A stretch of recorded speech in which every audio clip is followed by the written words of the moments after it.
Por el camino de Swann, de Marcel Proust, parte 2 de capítulo 2. Como yo no tenía noción alguna de la jerarquía social, ya hacía tiempo que la imposibilidad que veía mi padre en que tratáramos a la señora de Swann y a su hija había dado por resultado, al imaginarme las grandes distancias que debían separarnos, el revestirlas a mis ojos de gran prestigio. Lamentaba yo que mi madre no se tiñera el pelo ni se pintara los labios de encarnado, como, a lo dicho por la señora de Sasserat, hacía la mujer de Swann, para agradar no a su marido, sino al señor de Charlus. Y me figuraba que debía despreciarnos, cosa que me apenaba, sobre todo por la hija de Swann, que me habían dicho era una muchacha muy linda, objeto muy frecuente de mis ensueños, en los que le prestaba siempre el mismo rostro seductor y arbitrario.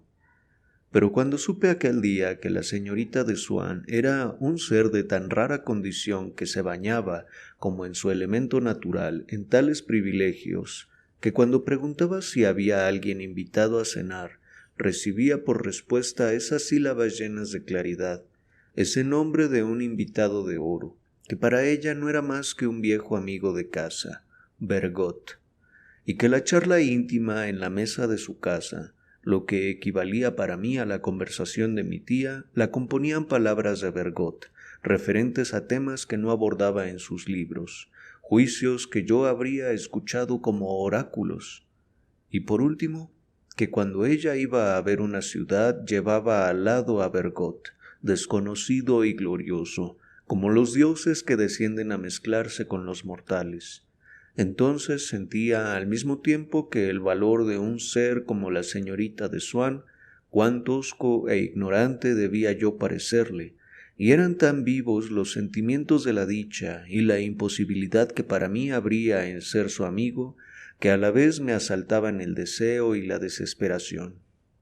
Y ahora, cuando pensaba en ella, la veía por lo general ante el pórtico de una catedral, explicándome la significación de las esculturas y presentándome como amigo suyo con una sonrisa que hablaba muy bien de mí a Bergotte. Y siempre la delicia de las ideas que en mí despertaban las catedrales, las colinas de la isla de Francia y las llanuras de Normandía proyectaba sus reflejos sobre la imagen que yo me formaba de la hija de Swann, es decir, que ya estaba dispuesto a enamorarme de ella. Porque creer que una persona participa de una vida incógnita cuyas puertas nos abriría su cariño es todo lo que exige el amor para brotar, lo que más estima y aquello por lo que cede todo lo demás. Hasta las mujeres que sostienen que no juzgan a un hombre más que por su físico, ven en ese físico la emanación de una vida especial, y por eso gustan de los militares y los bomberos. Por el uniforme son menos exigentes para el rostro. Se creen que bajo la coraza que besan hay un corazón múltiple, aventurero y cariñoso. Y un soberano joven, un príncipe heredero, no necesita para hacer las más halagüeñas conquistas en un país extranjero de la regularidad de perfil, indispensable quizá a un corredor de bolsa. Mientras que yo estaba leyendo en el jardín, cosa que mi tía no comprendía que se hiciera más que los domingos, porque ese día está prohibido hacer nada serio y ella no cosía, un día de trabajo me decía que como me entretenía en leer sin ser domingo, dando a la palabra entretenimiento el sentido de niñería y pierde tiempo, mi tía Leoncia charlaba con Francisca esperando la hora de la visita de Eulalia. Le anunciaba que acababa de ver pasar a la señora de Goupil, sin paraguas y con el traje nuevo que se había mandado hacer a Châteaudun. Como vaya muy lejos antes de vísperas, no sería raro que se le moje. Quizá, lo cual significaba quizá no, decía Francisca, para no desechar definitivamente la posibilidad de una alternativa más favorable. Ah, decía mi tía, dándose una palmada en la frente. Ahora me acuerdo que no me enteré de si llegó esta mañana a la iglesia después de alzar. A ver si no se me olvida preguntárselo a Eulalia, Francisca. Mire usted qué nube tan negra hay detrás del campanario, y qué mal aspecto tiene ese sol que da en la pizarra. De seguro que no se acabará el día sin agua. No podía ser que el tiempo siguiera así. Hace mucho calor, y cuanto antes sea mejor, porque mientras no empiece la tormenta, no bajará esa agua de Vichy que he tomado, añadía mi tía, en cuyo ánimo el anhelo de que descendiera el agua de Vichy podía mucho más que el temor de haber echado a perder el traje de la señora de Goupil. Podría ser. Y que cuando llueve, en la plaza no hay dónde meterse. ¿Cómo? ¿Las 3 ya? Exclamaba de pronto mi tía, palideciendo. Entonces ya han empezado las vísperas y se me ha olvidado mi pepsina. Ahora me explico por qué no se me quita del estómago el agua de Vichy. Y precipitándose sobre un libro de misa encuadernado de terciopelo verde, y del que con las prisas dejaba escapar unas estampitas de esas bordeadas con una orla de encaje de papel amarillento, destinadas a marcar las páginas de las fiestas, mi tía, al mismo tiempo que se tragaba las gotas, empezaba a recitar rápidamente los textos sagrados, cuya significación se velaba ligeramente con la incertidumbre de saber si, ingerida tanto tiempo después del agua de Vichy, llegaría la pepsina a tiempo de darle caza y obligarla a bajar. Las 3. Es increíble lo deprisa que pasa el tiempo. Un golpecito en el cristal, como si hubieran tirado algo. Luego un caer ligero y amplio, como de granos de arena lanzados desde una ventana de arriba. Y por fin ese caer que se extiende, toma reglas, adopta un ritmo y se hace fluido, sonoro, musical, incontable, universal. Llueve. ¿Qué, Francisca? ¿No lo había yo dicho? ¿Y cómo cae? Pero me parece que he oído el cascabel de la puerta del jardín. Vaya usted a ver quién está fuera de casa con este tiempo. Francisca volvía. Es la señora, mi abuela, que dice que va a dar una vuelta, pues está lloviendo mucho. No me extraña, decía mi tía alzando los ojos al cielo. Siempre dije que no tenía la cabeza hecha como los demás, pero en fin, más vale que sea ella y no yo la que se está mojando. La señora siempre es al revés de los demás, decía Francisca suavemente, reservándose para el momento en que estuviera sola con los criados su opinión de que mi abuela estaba un poco tocada. Pues ya han pasado las oraciones, Eulalia no vendrá, suspiraba mi tía. Le habrá dado miedo el tiempo. Pero, señora, todavía no son las 5, no son más que las 4:30. ¿Las 4:30? Y he tenido que levantar los visillos para que me entre un rayo de luz. A las 4:30 y 8 días antes de las rogaciones. Ay, Francisca, muy incomodado debe de estar Dios con nosotros. Sí, es que la gente de hoy hace tantas cosas. Como decía mi pobre Octavio, nos olvidamos de Dios y Él se venga. De pronto, un rojo vivo encendía las mejillas de mi tía.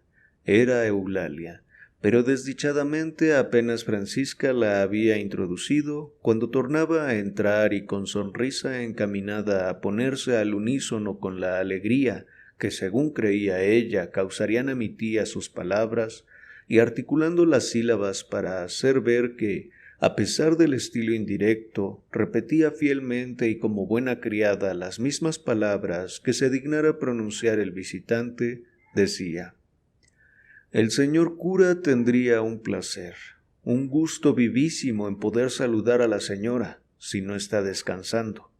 El señor cura no quiere molestar, está abajo y le he entrado en la sala».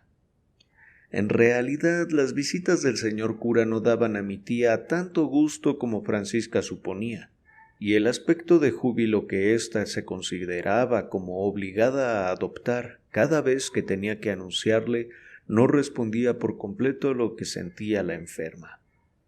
El cura, hombre excelente con quien lamento no haber hablado más porque, aunque no entendía nada de arte, sabía muchas etimologías, acostumbrado a dar a los visitantes notables noticias respecto a la iglesia. Hasta tenía propósito de escribir un libro acerca de la parroquia de Combray.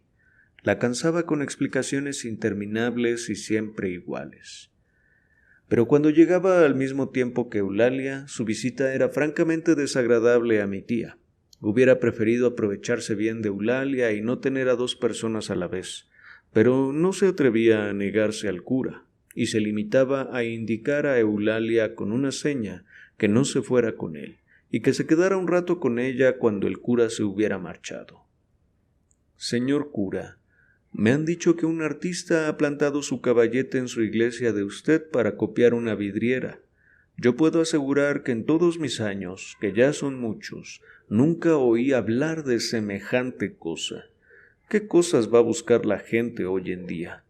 Y lo malo es que va a buscarlas a la iglesia». «No diré yo tanto como que lo malo es eso, porque en San Hilario hay cosas que valen la pena de verse. Hay otras muy viejas, en mi pobre basílica, la única sin restaurar de toda la diócesis. El pórtico es muy antiguo y está muy sucio, pero tiene majestad. Lo mismo pasa con los tapices de Esther, por los que yo no daría 2 perras, pero que según los inteligentes van en mérito inmediatamente después de los de Sens. Claro, es que reconozco que junto a detalles demasiado realistas, ofrecen otros que denotan un verdadero espíritu de observación. Pero de las vidrieras que no me digan. ¿Tiene sentido común eso de dejar unas ventanas que no dan bastante luz y que hasta engañan la vista con esos reflejos de color indefinible en una iglesia donde no hay 2 losas al mismo nivel? Y no quieren poner otras losas so pretexto de que estas son las tumbas de los abades de Combray y los señores de Guermantes, antiguos condes de Brabante, es decir, los ascendientes directos del hoy duque de Guermantes, y también de la duquesa, porque ella es una Guermantes que se casó con su primo. Mi abuela, que a fuerza de no interesarse por las personas, acababa por confundir todos los nombres, sostenía cada vez que se pronunciaba ante ella el de la duquesa de Guermantes, que era parienta de la señora de Villeparisis. Todos nos echábamos a reír, y ella, para defenderse, alegaba cierta esquela de defunción. Me parece que allí había un Guermantes, y por esta vez yo también me ponía de parte de los demás y en contra de ella, porque no podía creer que existiera relación alguna entre su amiga de colegio y la descendiente de Genoveva de Brabante. Ve usted, Hussonville no es hoy en día más que una parroquia de campesinos. Aunque en tiempos pasados tomara mucho impulso esa localidad, gracias al comercio de sombreros de fieltro y de relojes. Por cierto que no estoy seguro de la etimología de Roussainville. Me inclino a creer que su nombre primitivo era Rouville, Radulfi Villa, como Châteauroux, Castrum Radulfi, pero ya hablaremos de eso otra vez. Pues bien, en su iglesia hay unas magníficas vidrieras, casi todas modernas, y una imponente entrada de Luis Felipe en Combray, que estaría mucho mejor aquí en Combray, y dicen que no desmerece de la famosa vidriera de Chartres. Precisamente ayer hablaba con el hermano del doctor Percepied, que es aficionado, y me decía que es un trabajo bellísimo. Pero, como le decía yo a ese artista, que por lo demás es un hombre muy fino y, según parece, un virtuoso del pincel, ¿qué es lo que ve usted de notable en esa vidriera, que es aún un poco más oscura que las otras? Pero estoy segura de que si se lo pidiera usted a Monseñor, decía indiferentemente mi tía, la cual ya estaba pensando que iba a cansarse, no le negaría a usted una vidriera nueva. Desde luego, señora, contestaba el cura, pero es que precisamente Monseñor llamó la atención hacia esa desdichada vidriera, demostrando que representa a Gilberto el Malo, señor de Guermantes, descendiente directo de Genoveva de Brabante, que era una Guermantes, en el momento de recibir la absolución de San Hilario. Pero yo no veo allí a San Hilario. Sí, ¿No se ha fijado usted nunca en una dama con traje amarillo que está en una esquina de la vidriera? Pues es San Hilario, Saint-Hilaire, que en otras provincias se llama Saint-Hilaire, Saint-Elier y hasta Saint-Hili en la Jura. Y estas corrupciones de Sanctus Hilarius no son de las más raras que ocurren con los nombres de los bienaventurados. Su patrona de usted, amiga Eulalia, Sancta Eulalia, ¿sabe usted lo que fue a parar en Borgoña? Pues sencillamente en Saint-Éloi se convirtió en santo. ¿Qué, Eulalia, se imagina usted cambiada en hombre después de muerta? El señor cura siempre tenía ganas de broma. Pues el hermano de Gilberto, Carlos el tartamudo, príncipe piadoso, pero que por habérsele muerto su padre, Pipino el insensato, muy joven, a consecuencia de una enfermedad mental, carecía del freno de toda disciplina. En cuanto veía en un pueblo un individuo que no le era simpático, mandaba matar a todos los habitantes de aquel lugar. Gilberto, para vengarse de Carlos, mandó quemar la iglesia de Combray, y la primitiva entonces, la de Teodoberto, al salir con su corte de su residencia de campo que tenía cerca de aquí en Tiversey, Teodor Bersiacus, para ir a luchar con los borgoñes. Prometió labrar encima de la tumba de San Hilario si el Todopoderoso le concedía la victoria. No queda más que la cripta, que Teodoro le habrá a usted enseñado alguna vez, porque lo demás lo quemó Gilberto, y luego derrotó al desdichado Carlos, con el auxilio de Guillermo el Conquistador. El cura pronunciaba Guillermo, y por eso vienen tantos ingleses a ver la iglesia, pero no supo conciliarse las simpatías de los vecinos de Combray, que un día, al salir Gilberto de misa, se arrojaron sobre él y le cortaron la cabeza. Teodoro tiene un librito donde se explica todo eso. Pero indudablemente lo más curioso de nuestra iglesia es la vista desde el campanario, que es grandiosa. Claro que a usted, que no está muy fuerte, no le aconsejaría yo que subiera los 97 escalones, la mitad precisamente que en el célebre Duomo de Milán. Hay para cansar a una persona sana, mucho más teniendo en cuenta que hay que subir doblado para no romperse la cabeza, y que va uno recogiendo con la ropa todas las telarañas de la escalera. De todos modos tendrá usted que abrigarse bien, añadía, sin observar la indignación que causaba a mi tía esa idea de suponerla capaz de subir al campanario. Porque arriba hay una corriente de aire tremenda. Hay personas que dicen haber sentido allí el frío de la muerte, pero los domingos siempre vienen partidas de gente, a veces de muy lejos, para admirar la belleza del panorama, y siempre vuelven encantados.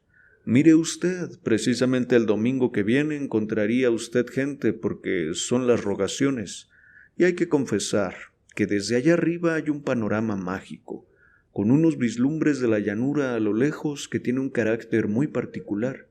Cuando hace un tiempo claro se puede distinguir hasta Verneuil, y además se dominan a un tiempo cosas que de otro modo no se pueden ver más que separadamente.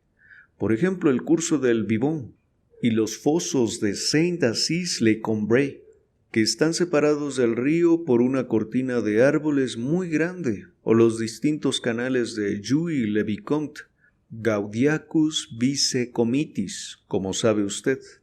Cada vez que he ido a Jouy-le-Vicomte he visto un trozo de canal, y al volver una calle veía otro, pero entonces ya desaparecía el anterior, y aunque los reuniera con el pensamiento ya no hace efecto. Desde el campanario de San Hilario ya es otra cosa. Se los ve formar como una red, en que está cogida la localidad. Ahora que no se distingue el agua y parecen grandes grietas que dividen el pueblo en varios trozos, tan perfectamente como un brioche ya cortado, pero con los pedazos juntos. Para verlo bien del todo habría que estar al mismo tiempo en el campanario de San Hilario y en Jouy-le-Vicomte. Tanto cansaba a mi tía el cura, que apenas se marchaba no tenía más remedio que despedir a Eulalia.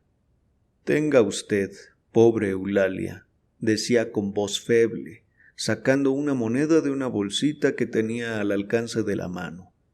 «Tenga usted, para que no me olvide en sus oraciones». «Pero señora, eso no está bien. Ya sabe usted que no es por eso por lo que vengo», decía Eulalia, siempre con el mismo vacilar y la misma timidez que si fuera la primera vez, y con una apariencia de descontento que divertía a mi tía y no le parecía mal, porque si algún día Eulalia, al tomar el dinero, presentaba semblante menos contrariado que de costumbre, mi tía decía: «No sé lo que tenía Eulalia. Yo le he dado lo mismo que siempre y parece que no estaba contenta».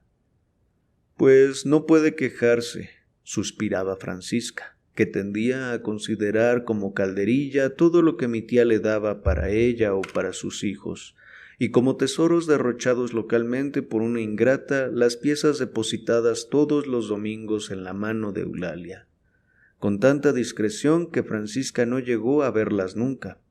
Y no es que ella ambicionara el dinero que mi tía le daba a Eulalia.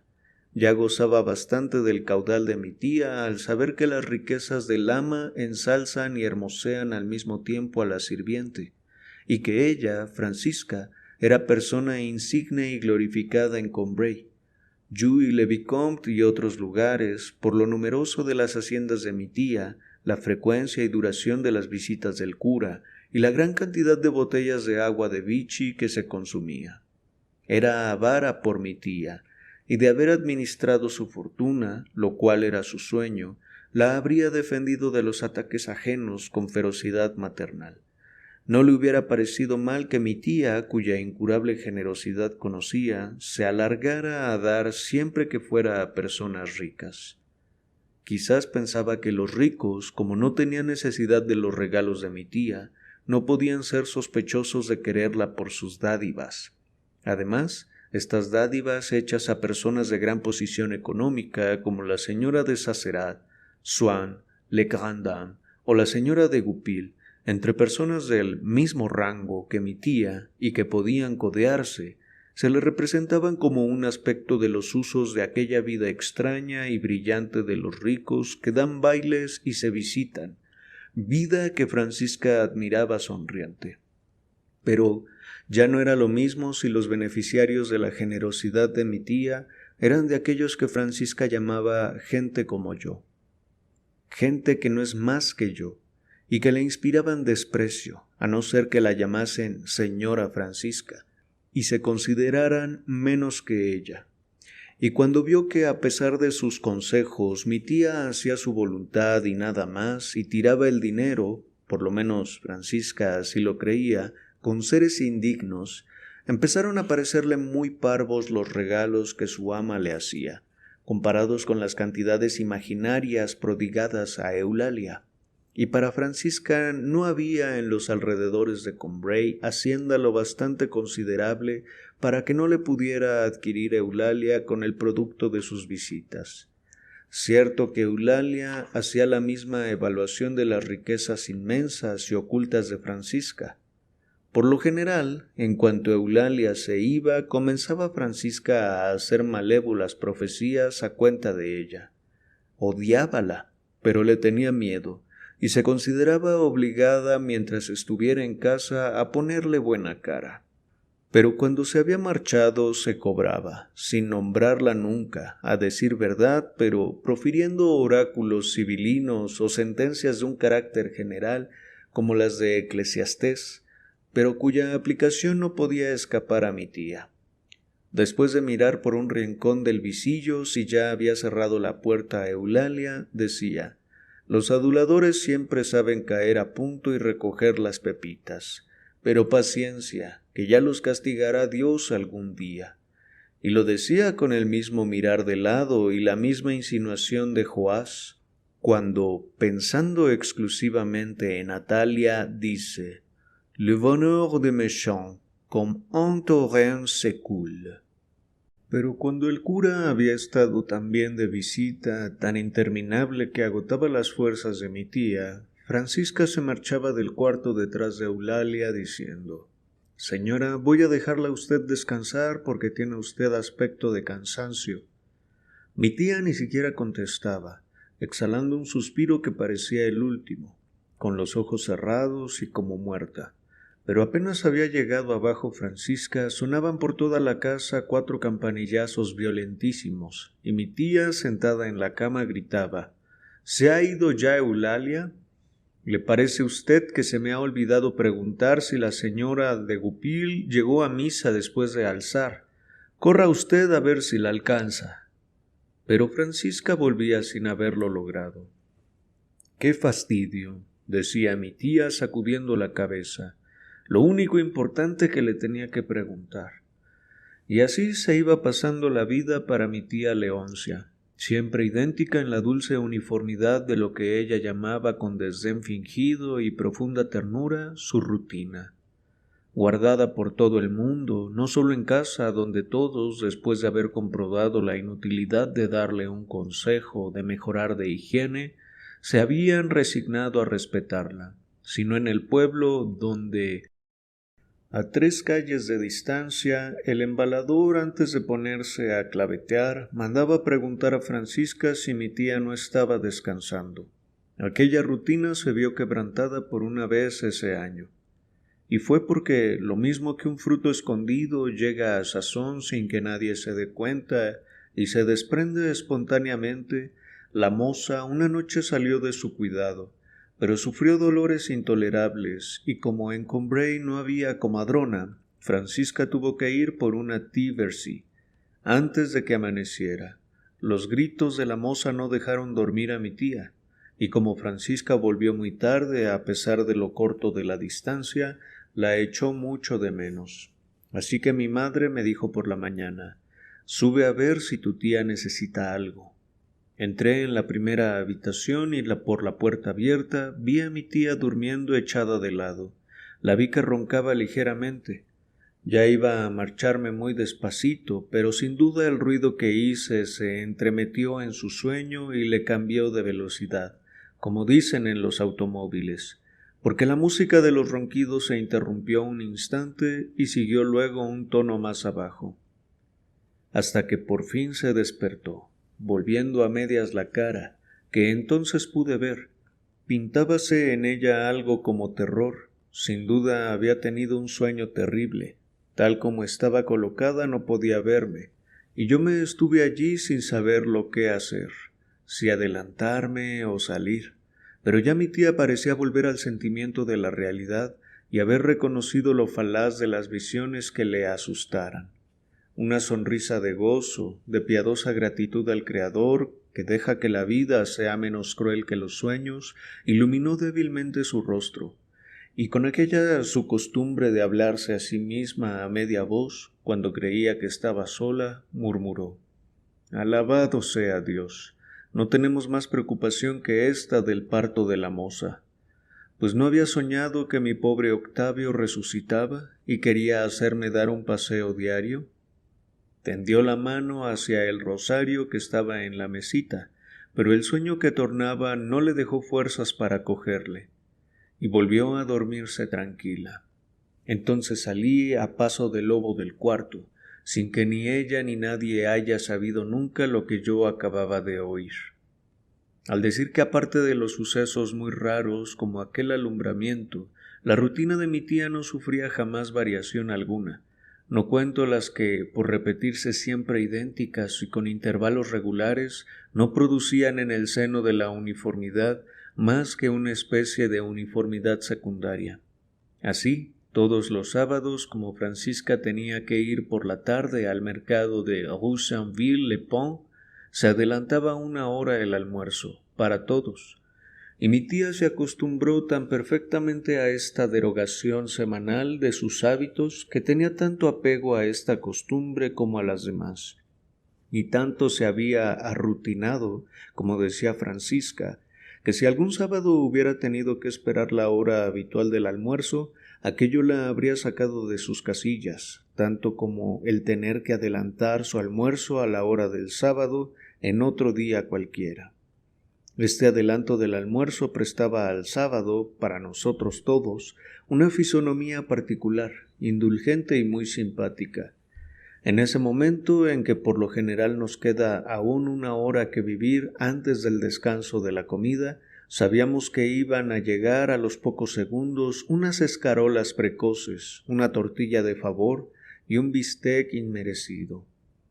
El retorno de aquel sábado asimétrico era uno de esos menudos acontecimientos interiores, locales, casi cívicos que en las vidas tranquilas y en las sociedades fuertes crean como un lazo nacional. Llegan a tema favorito de las conversaciones, de las bromas y de los relatos, deliberadamente exagerados. Y hubiera sido núcleo apto para un ciclo legendario de tener alguno de nosotros la testa épica, ya por la mañana, antes de vestirnos, sin ningún motivo, y solo por el gusto de poner a prueba la fuerza de solidaridad, nos decíamos unos a otros con buen humor, cordialmente, patrióticamente: hoy no tenemos que descuidarnos, es sábado. Mientras que mi tía, conferenciando con Francisca, y al pensar que el día sería más largo que de costumbre, decía: hoy, como es sábado, podía usted hacerles un buen guiso de ternera. Si a las 10:30 sacaba alguno, distraído el reloj, diciendo: todavía falta hora y media para el almuerzo, todos nos alegrábamos de poder recordarle: ¿pero en qué está usted pensando? ¿No ve que es sábado? Y todavía nos duraba la risa un cuarto de hora después, y nos prometíamos subir a contárselo a mi tía para distraerla. Hasta el cielo parecía otro. Después del almuerzo, el sol, consciente de que era sábado, se paseaba una hora más por lo alto del cielo, y cuando uno de nosotros que creía que ya se hacía tarde para el paseo exclamaba: ¿cómo? ¿Las 2 nada más? Al ver pasar las 2 campanadas de la torre de San Hilario, que ya están acostumbradas a encontrarse los caminos desiertos por mor de la comida o de la siesta a lo largo del río, claro y corretón, abandonado hasta del pescador, y que pasan solitarias por el cielo vacante donde no quedan más que unas nubecillas perezosas, todo el mundo le respondía a coro: lo que le despista a usted es que hemos almorzado una hora antes. ¿No ve usted que es sábado? La sorpresa de un bárbaro. Así llamábamos a toda persona ignorante del carácter particular del sábado, que venía a ver a papá a las 11 y nos encontraba sentados a la mesa, era una de las cosas que más divertían a Francisca en este mundo.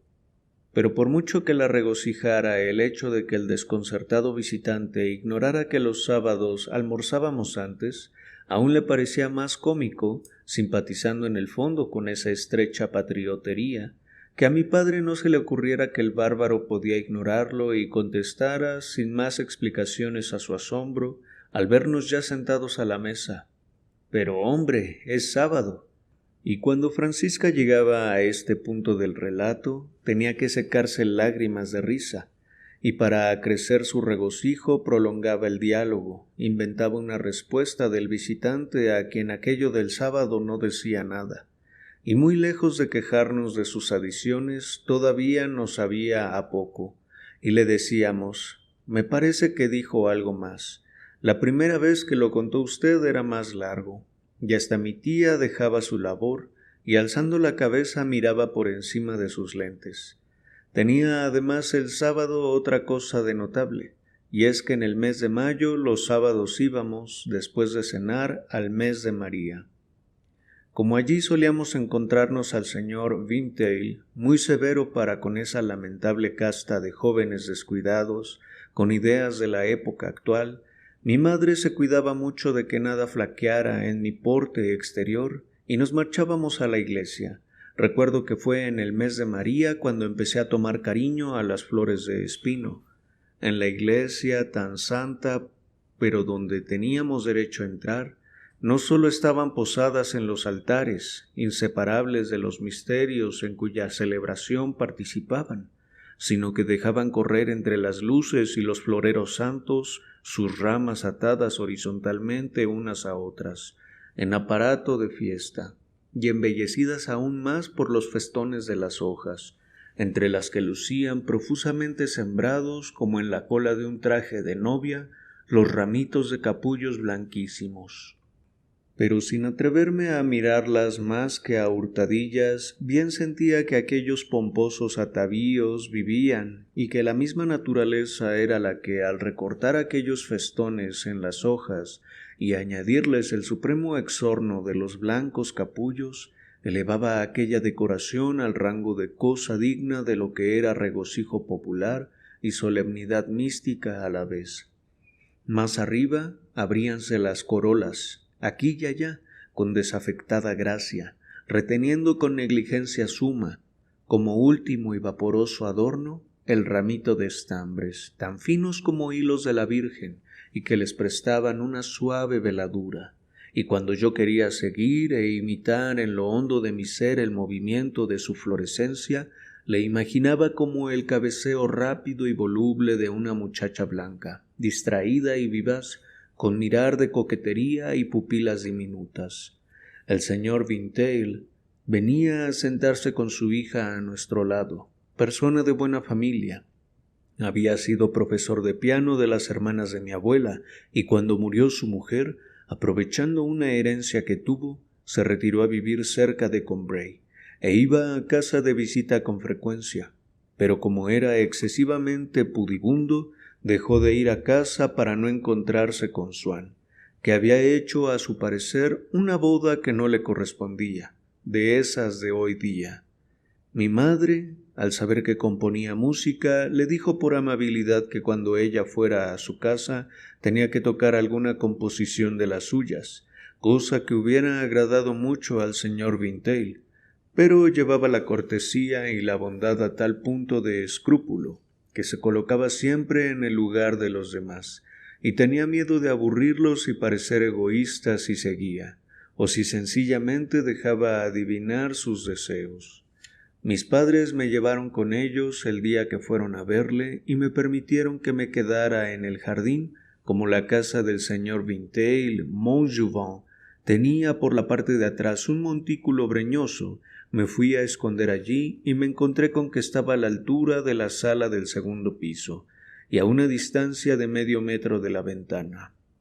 Cuando entraron a anunciar a mis padres, vi que el señor Vintail se daba prisa a colocar en el piano de modo que fuera bien visible un papel de música, pero cuando pasaron mis padres lo quitó de allí y lo puso en un rincón.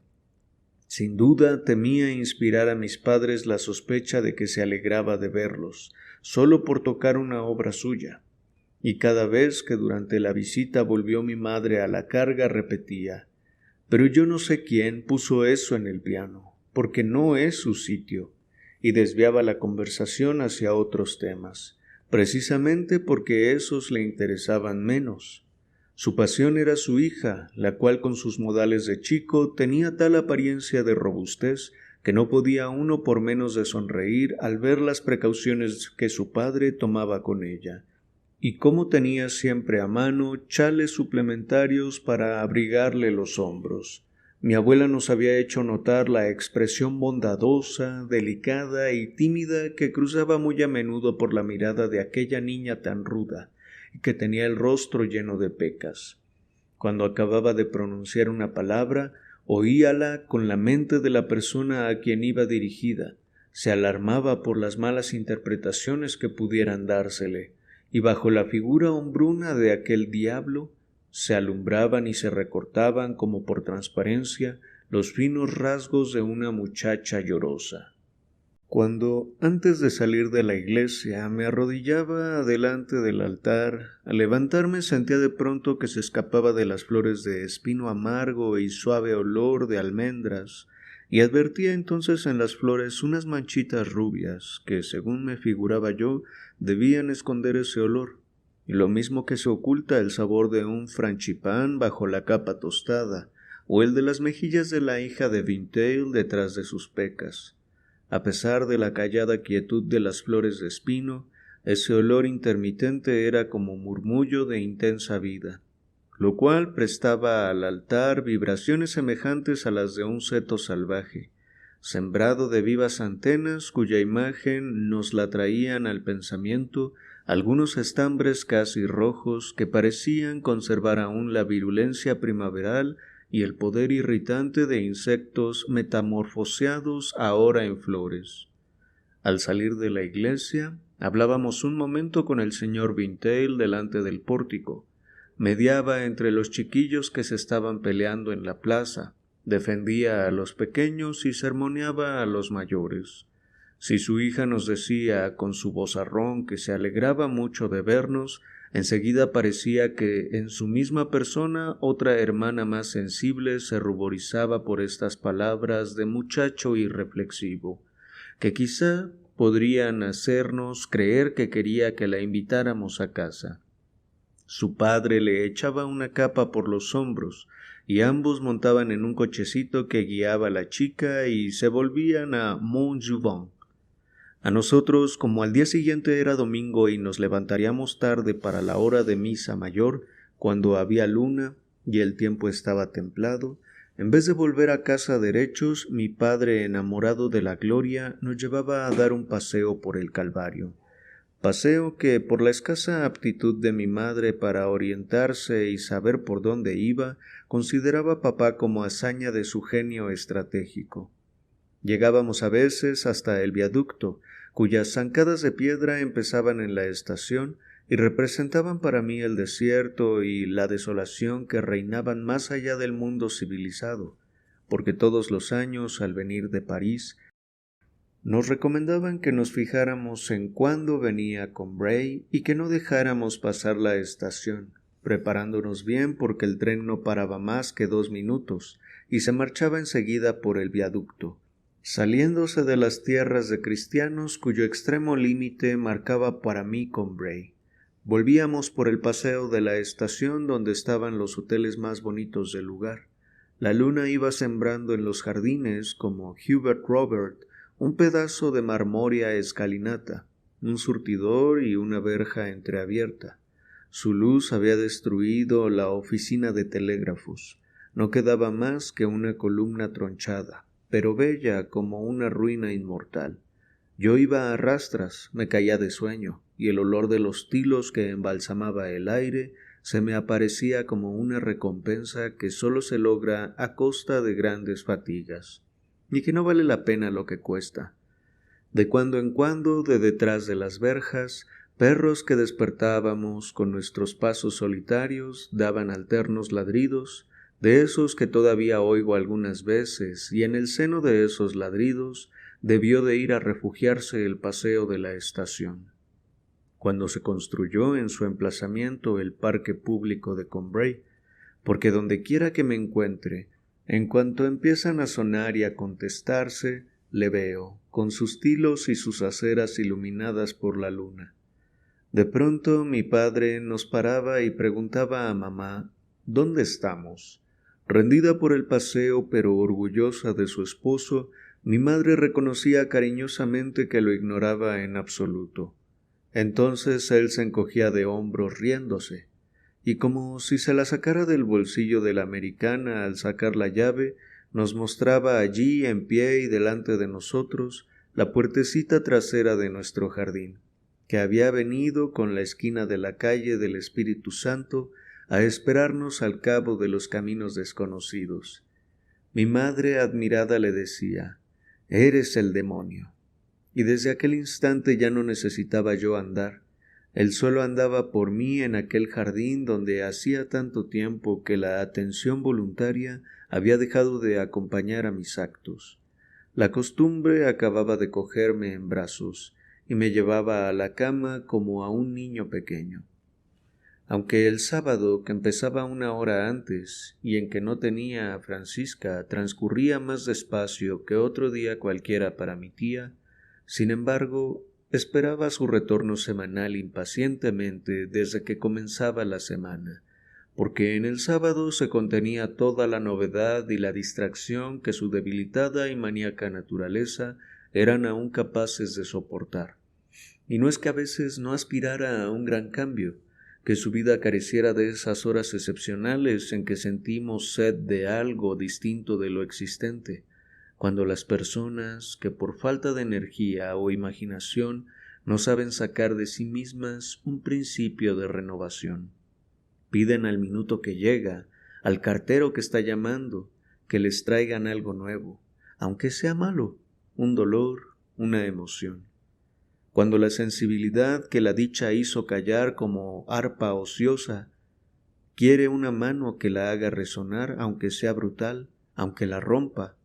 Cuando la voluntad que tan difícilmente conquistó el derecho de entregarse libremente a sus deseos y a sus penas, desea echar las riendas en manos de ocurrencias imperiosas, por crueles que sean. Indudablemente, como las fuerzas de mi tía se agotaban al menor cansancio, solo gota a gota volvían al seno de su reposo. El depósito tardaba mucho en llenarse y se pasaban meses antes de que ella tuviera ese pequeño colmo que otros seres derivan hacia la acción y que ella no sabía cómo decidirse a usar. No me cabe duda de que entonces, así como el placer mismo que le causaba el retorno diario del puré, siempre de su gusto, nacía al cabo de algún tiempo el deseo de sustituirle por batatas bechamel. Sacaba de la acumulación de tantos días monótonos a que tan apegada era la esperanza de un cataclismo doméstico, limitado a la duración de un instante, pero que la obligaría de una vez para siempre a uno de esos cambios que le serían saludables. Ella lo reconocía, pero que por sí sola no podía decidirse a emprender.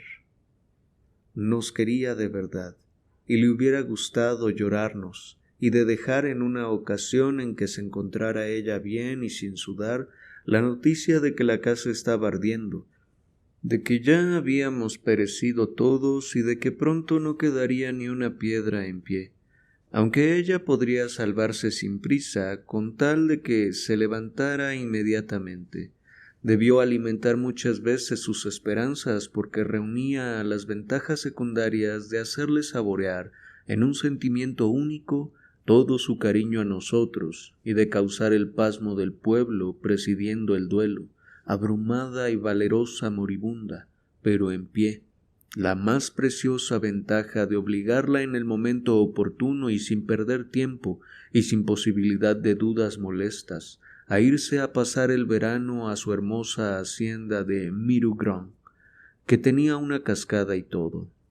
Como nunca ocurrió ningún caso de estos, cuyo perfecto éxito meditaba sin duda, cuando estaba sola, absorta en uno de sus innumerables solitarios, y que la hubiera desesperado al primer comienzo de realización, al primero de esos detalles imprevistos, de esa palabra que anuncia una mala noticia y cuyo tono no se olvida jamás, de todo lo que lleva la huella de la muerte verdadera, muy distinta de su posibilidad lógica y abstracta. Se resarcía para dar de cuando en cuando mayor interés a su vida, introduciendo en ella peripecias imaginarias a cuyo desarrollo atendía apasionadamente. Gozábase en suponer de pronto que Francisca le robaba, que ella recurría a la astucia para averiguarlo y que la cogía con las manos en la masa. Acostumbrada, cuando jugaba ella sola a las cartas, a jugar con su juego y el del adversario, se pronunciaba a sí misma las excusas tímidas de Francisca y contestaba a ellas con tal fuego e indignación que si uno de nosotros entraba en ese momento, la encontraba bañada en sudor, con los ojos echando chispas y los postizos caídos, dejando al descubierto su calva frente. Francisca quizás oyera alguna vez desde la habitación de al lado corrosivos sarcasmos a ella dirigidos, y cuya invención no hubiera servido de bastante alivio a mi tía, de haber quedado en estado puramente inmaterial, y si no los hubiera dado realidad, murmurándolos a media voz. A veces ese espectáculo desde la cama no parecía bastante a mi tía, y quería ver representadas sus comedias. Entonces, un domingo, después de cerrar misteriosamente las puertas, confiaba a Eulalia sus dudas respecto a la probidad de Francisca y su intención de despedirla, y otras veces era a Francisca a quien participaba sus sospechas de la deslealtad de Eulalia, a quien muy pronto cerraría la puerta, y al cabo de unos días ya estaba cansada de su confidenta de ayer. se arreglaba con la otra y los papeles se cambiaban para la próxima representación. Pero las sospechas que Eulalia le inspiraba a veces eran fuego de virutas, pronto extintos sin tener en qué alimentarse, porque Eulalia no vivía en la casa. Pero no ocurría lo mismo con las despertadas por Francisca, a quien sentía mi tía vivir constantemente bajo el mismo techo, sin atreverse, por miedo a coger frío si salía de la cama, a bajar a la cocina y enterarse de si eran o no sospechas fundadas. Poco a poco llegó a no tener otra ocupación mental que adivinar lo que podía estar haciendo Francisca en cada momento, y si querría ocultárselo. Se fijaba en los más furtivos gestos de Francisca, en cualquier contradicción entre sus dichos, en un deseo que al parecer quería disimular. Y hacíale ver que la había desenmascarado con una sola palabra que hacía palidecer a Francisca y que mi tía hundía en el corazón de la desdichada, aparentemente con cruel regocijo. Y al otro domingo una revelación de Eulalia, como esos descubrimientos que de repente abren un campo insospechado a una ciencia que nace y que hasta entonces arrastraba una vida lánguida. Probaba a mi tía que sus sospechas aún estaban muy por bajo de la realidad. Francisca es la que lo debe de saber ahora que le da usted coche. —¿Que yo le doy coche? —exclamaba mi tía. —Ah, yo no sé. Creía que... La he visto pasar en carruaje, con más orgullo que Artaban, camino del mercado de Roussainville, y creía que era la señora la que... Poco a poco, Francisca y mi tía, como el cazador y la pieza, no hacían más que ponerse en guardia contra sus recíprocas argucias. Mi madre tenía miedo de que Francisca llegara a tomar verdadero odio a mi tía, que la ofendía con la mayor dureza posible. El caso era que Francisca se fijaba cada día con mayor atención en los menores ademanes y más insignificantes palabras de mi tía. Cuando tenía que preguntarla algo, vacilaba mucho, pensando en el modo cómo lo haría. Y cuando ya había proferido su demanda, observaba a mi tía a hurtadillas, para adivinar por el aspecto de su rostro lo que pensaba y lo que decidiría. Y así, mientras un artista que lee memorias del siglo XVII y quiere acercarse al Rey Sol, cree tomar el buen camino forjándose una genealogía que le haga descendiente de una familia histórica, o manteniendo correspondencia con un soberano europeo de su tiempo. Y al hacerlo, vuelve la espalda precisamente a aquello que erróneamente busca bajo formas idénticas y por consiguiente sin vida, una vieja señora provinciana, que no era más que la fiel servidora de irresistibles manías y de una malevolencia hija de la ociosidad. Veía, sin haber pensado nunca en Luis XIV, que las ocupaciones más insignificantes de su jornada, relativas al momento de levantarse, a su almuerzo, a sus horas de descanso, cobraban por su despótica singularidad una parte del interés de aquello que Saint-Simon llamaba la mecánica de la vida en Versalles.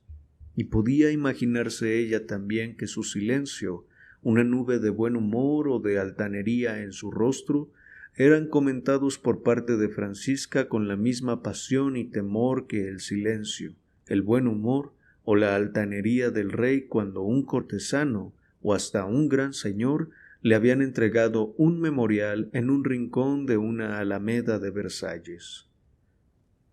Un domingo que mi tía tuvo la visita del cura y de Eulalia al mismo tiempo y se echó luego a descansar, subimos todos a despedirnos, y mamá le dijo cuánto lamentaba aquella mala suerte que reunía a todas sus visitas a la misma hora. «Ya sé que las cosas no se han arreglado muy bien esta tarde, Leoncia», le decía cariñosamente. «Todo el mundo ha venido al mismo tiempo». A eso interrumpía la tía mayor con un «por mucho trigo», porque desde que su hija estaba mala creía deber suyo animarla presentándola siempre las cosas por el lado bueno. Pero mi padre tomaba la palabra. Ya que toda la familia está reunida, voy a aprovecharme para contaros una cosa, sin tener que repetírsela a cada uno. Me temo que Le Grandin esté enfadado con nosotros, apenas si me saludó esta mañana. Yo no me quedé a oír a mi padre porque precisamente estaba con él aquella mañana cuando se encontró con Le Grandin, y bajé a la cocina a enterarme de lo que teníamos de cena, cosa que me distraía todos los días como las noticias del periódico y me excitaba como un programa de fiestas. Al pasar el señor Le Grandin junto a nosotros, saliendo de misa y al lado de una dama propietaria de un castillo de allí cerca, y a quien solo conocíamos de vista, mi padre le saludó reservada y amistosamente a la vez, sin pararse. Le Grandin apenas si contestó, un poco extrañado, como si no nos conociera, y con esa perspectiva de la mirada propia de las personas que no quieren ser amables, y que desde allá, desde el fondo súbitamente prolongado de sus ojos, parece que le ven a uno al final de un camino interminable, y a tanta distancia que se contentan con hacernos un minúsculo saludo con la cabeza para que guarde proporción con nuestra dimensión de marioneta. Como la dama que Le Grandin acompañaba era persona virtuosa y bien considerada, no podía pensarse que Le Grandin disfrutara de sus favores y que la molestara que los vieran juntos. Así que mi padre se preguntaba qué había hecho él para incomodar a Le Grandin. «Sentiría mucho saber que está enfadado», dijo mi padre, «porque resalta junto a toda esa gente endomingada con su americana recta, su corbata floja, tan desafectado, con esa sencillez tan de verdad y tan ingenua que se hace muy simpática». Pero el Consejo de Familia opinó unánimemente que lo del enfado era una figuración de mi padre, y que Le Grandin debía de ir en aquel momento pensando en alguna cosa y distraído. Por lo demás, el temor de mi padre se disipó al día siguiente por la tarde. Volvíamos de dar un gran paseo cuando vimos junto al puente viejo a Le Grandin, que con motivo de las fiestas pasaba unos días en Combray. Vino hacia nosotros tendiéndonos la mano. «Señor lector», me preguntó, «¿conoce usted este verso de Paul Desjardins? Ya está el bosque sombrío, pero azul sigue el cielo». ¿No es verdad que el verso da muy bien la nota de esta hora? Puede que no haya usted leído nunca a Paul Desjardins. Léalo, hijo mío, hoy se está cambiando en sermoneador, pero ha sido por mucho tiempo un límpido acuarelista. Ya está el bosque sombrío, pero azul sigue el cielo. Ojalá siga el cielo siempre azul para usted, amiguito mío, hasta en esa hora que para mí ya va llegando cuando el bosque está sombrío y cae la noche. Se consolará usted mirando al cielo. Sacó un cigarrillo y se estuvo un rato con la vista puesta en el horizonte. «Bueno, adiós, adiós, amigos», dijo de pronto y se marchó. A la hora en que yo bajaba a la cocina a enterarme, la cena ya estaba empezada, y Francisca señoreaba las fuerzas de la naturaleza convertidas en auxiliares suyas, como en esas comedias de magia donde los gigantes hacen de cocineros. Meneaba el carbón, entregaba al vapor unas patatas para estofadas y daba punto valiéndose del fuego, a maravillas culinarias preparadas previamente en recipientes de ceramista desde las tinas, las marmitas, el caldero, las besugueras, a las ollitas para la caza, los moldes de repostería y los tarritos para natillas, pasando por una colección completa de cacerolas de todas dimensiones. Me paraba a mirar encima de la mesa donde acababa de mondarlos la moza, los guisantes alineados y contados como verdes bolitas de un juego, pero mi pasmo era ante los espárragos empapados de azul ultramar y de rosa, y cuyo tallo, mordisqueado de azul malva, iba rebajándose insensiblemente hasta la base, sucia aún por el suelo de su planta, con irisaciones de belleza supraterrena.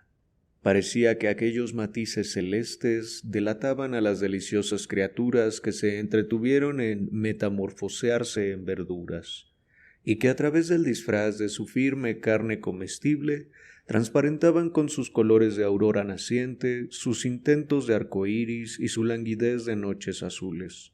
Una esencia preciosa, perceptible para mí aun cuando durante toda la noche que seguía a una comida donde hubo espárragos se divertían en sus farsas poéticas y groseras, como fantasía shakespeariana, en trocar mi vaso de noche en copa de perfume.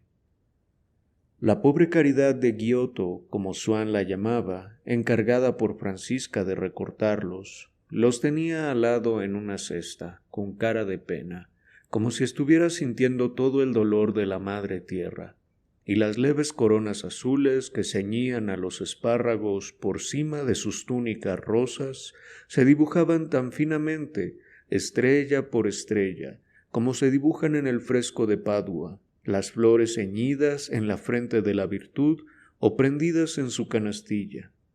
Y entre tanto, Francisca daba vueltas en el asador a uno de aquellos pollos asados, como ella sola sabía hacerlo, que difundieron por todo Combray el olor de sus méritos, y que cuando nos los servía a la mesa, hacían triunfar la bondad en mi concepción especial de su carácter, porque el aroma de esa carne, que ella convertía en tan tierna y untuosa, era para mí el perfume mismo de una de sus virtudes.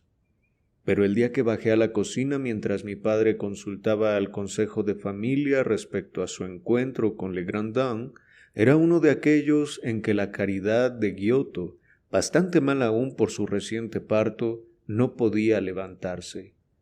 Y Francisca, como no tenía ayuda, estaba retrasada en su trabajo.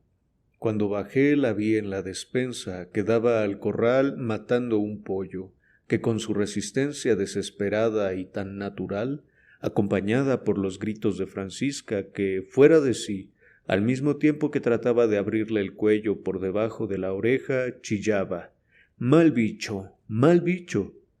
Ponía la santa dulzura y la unción de nuestra doméstica un poco menos en evidencia de lo que hubiera puesto el pobre animal en el almuerzo del día siguiente, con su pellejo bordado en oro como una casulla y su grasa preciosa, que parecía ir goteando de un copón.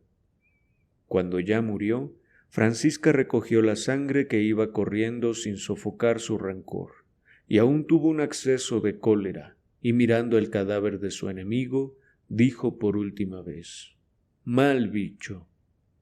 Volví a subir todo trémulo. Mi deseo hubiera sido que echaran enseguida a Francisca. Pero entonces, ¿quién me haría unas albóndigas tan calentitas, un café tan perfumado, y aquellos pollos? Y en realidad ese cobarde cálculo le hemos hecho todos, como lo hice yo entonces, porque mi tía Leoncia sabía, cosa que ignoraba yo, que Francisca, que habría dado su vida sin una queja por su hija o por sus sobrinos, era para los demás seres extraordinariamente dura de corazón. A pesar de eso, mi tía la tenía en casa, porque aunque conocía su crueldad, estimaba mucho su buen servicio. Poco a poco fui advirtiendo el cariño, la compunción y las virtudes de Francisca. Ocultaban tragedias de cocina, lo mismo que descubre la historia que los reinados de esos reyes y reinas representados orando en las vidrieras de las iglesias se señalaron por sangrientos episodios. Me di cuenta de que, exceptuando a sus parientes, los humanos excitaban tanto más su compasión con sus infortunios cuanto más lejos estaban de ella. Los torrentes de lágrimas que lloraban al leer el periódico sobre las desgracias de gente desconocida se secaban prestamente si podía representarse a la víctima de manera un poco concreta. Una de las noches siguientes al parto de la moza, vióse ésta aquejada por un fuerte cólico. Mamá la oyó quejarse. Se levantó y despertó a Francisca, que declaró con gran insensibilidad que todos aquellos gritos eran una comedia y que quería hacerse la señorita. El médico, que ya temiera esos dolores, nos había puesto una señal en un libro de medicina que teníamos, en la página en que se describen esos dolores, y nos indicó que acudiéramos al libro para saber lo que debía hacerse en los primeros momentos. Mi madre mandó a Francisca por el libro, recomendándola que no dejara caer el cordoncito que servía de señal. Pasó una hora y Francisca sin volver. Mi madre, indignada, creyó que había vuelto a acostarse y me mandó a mí a la biblioteca. Allí estaba Francisca, que quiso mirar lo que indicaba la señal, y al leer la descripción clínica de los dolores sollozaba. Ahora que se trataba de un enfermo tipo desconocido para ella, a cada síntoma doloroso citado por el autor del libro, exclamaba: «Por Dios, Virgen Santa, ¿es posible que Dios quiera hacer sufrir tanto a una desgraciada criatura? Pobrecilla, pobrecilla». Pero en cuanto la llamé y volvió junto a la cama de la Caridad de Giotto, sus lágrimas cesaron. Ya no pudo sentir ni aquella agradable compasión y ternura que le era conocida, y que muchas veces le proporcionaba la lectura de los periódicos, ni ningún placer de ese linaje, y molesta e irritada por haberse levantado a medianoche por la moza, al ver los sufrimientos mismos cuya descripción la hacía llorar, no se le ocurrieron más que gruñidos de mal humor y hasta horribles sarcasmos, diciendo, cuando se creyó que ya nos habíamos ido y que ya no la oíamos: «No tenía más que no haber hecho lo que se necesita para eso, y bien que la gustó. Ahora que no se venga con mimos. También hace falta que un hombre esté dejado de la mano de Dios para cargar con eso». Ya lo decían en la lengua de mi pobre madre. Del trasero de un perro se enamorica y llega a parecerle cosa bonica. Cuando su nieto tenía un leve constipado de cabeza por la noche, en vez de acostarse y aunque no estuviera bien, se marchaba a ver si necesitaba algo, y andaba 4 leguas para volver antes de amanecer a la hora de su faena. Pero ese mismo amor a los suyos y el deseo de asegurar la futura grandeza de su casa se traducía, en su política con los otros criados, por una máxima constante que consistió en no dejarlos introducirse en el cuarto de mi tía, al que no dejaba acercarse a nadie, muy orgullosamente, llegando hasta levantarse cuando estaba mala para dar el agua de Vichy a mi tía, antes que permitir a la moza el acceso al cuarto de su ama. Y como ese himenóptero observado por Fabre, la abeja excavadora, que para que sus pequeños tengan carne fresca que comer después de su muerte, apela a la anatomía en socorro de su crueldad, y hiere a los gorgojos y arañas capturados con gran saber y habilidad, en el centro nervioso que rige el movimiento de las patas, sin dañar otra función vital, de modo que el insecto paralizado junto al cual pone sus huevos ofrezca a las larvas que vengan carne dócil, inofensiva, incapaz de huir o resistirse, y completamente fresca. Francisca hallaba para servir su permanente voluntad de hacer la casa imposible a todo criado, agudezas tan sabias e implacables, que muchos años más tarde nos enteramos de que si comimos aquel verano espárragos casi a diario, fue porque el olor de ellos ocasionaba a la pobre moza encargada de pelarlos ataques de asma tan fuertes que tuvo que acabar por marcharse. Pero desgraciadamente, la opinión que nos merecía Legrandin tenía que cambiar mucho. Uno de los domingos siguientes a aquel encuentro en el Puente Viejo, que sacó a mi padre de su error, al acabar la misa, cuando con el sol y el rumor de fuera entraba en la iglesia una cosa tan poco sagrada que la señora de Goupil, la señora de Percepied, todas las personas que al llegar yo momentos antes, después de empezada la misa, siguieron absortas en su rezo, los ojos bajos, y yo habría creído que no me veían si no hubieran empujado con el pie el banquito que me estorbaba al paso a mi silla. Empezaban a hablar con nosotros en alta voz, como si estuviéramos ya en la plaza. Vimos en el deslumbrante umbral del pórtico y dominando el abigarrado tumulto del mercado a Legrandin. El marido de la señora con quien le viéramos aquel otro día estaba presentándole en aquel momento a la mujer de otro rico terrateniente de allí cerca. En la cara de Legrandin pintábanse animación y fervor extraordinarios. Hizo un profundo saludo, seguido de una inclinación secundaria hacia atrás, que llevó bruscamente su busto más atrás de lo que estaba en la posición inicial del saludo, y que sin duda había aprendido del marido de su hermana, el señor de Cambremer. Ese rápido enderezarse hizo refluir a modo de ola musculosa e impetuosa las ancas de Legrandin, que yo no suponía tan llenas, y no sé por qué aquella ondulación de pura materia, sin ninguna expresión de espiritualidad y azotada tempestuosamente por una baja solicitud, despertaron de pronto en mi ánimo la posibilidad de un Legrandin muy distinto del que conocíamos. La señora aquella le mandó a decir un recado al cochero, y mientras que se llegaba al coche persistió en su rostro aquella huella de tímido y servicial gozo que la presentación en él marcara. Sonriente como hechizado y soñando, volvió apresuradamente hacia la señora, y como andaba más deprisa que de ordinario, sus hombros oscilaban de derecha a izquierda ridículamente. Y tanto era su descuido al andar y su despreocupación por el resto del mundo, que parecía el juguete inerte y mecánico de la felicidad. Entretanto salimos del pórtico y fuimos a pasar a su lado. Legrandin era lo bastante educado para no volver la cabeza, pero puso su vista impregnada de hondo meditar en un punto tan lejano del horizonte que no pudo vernos, y así no tuvo que saludarnos.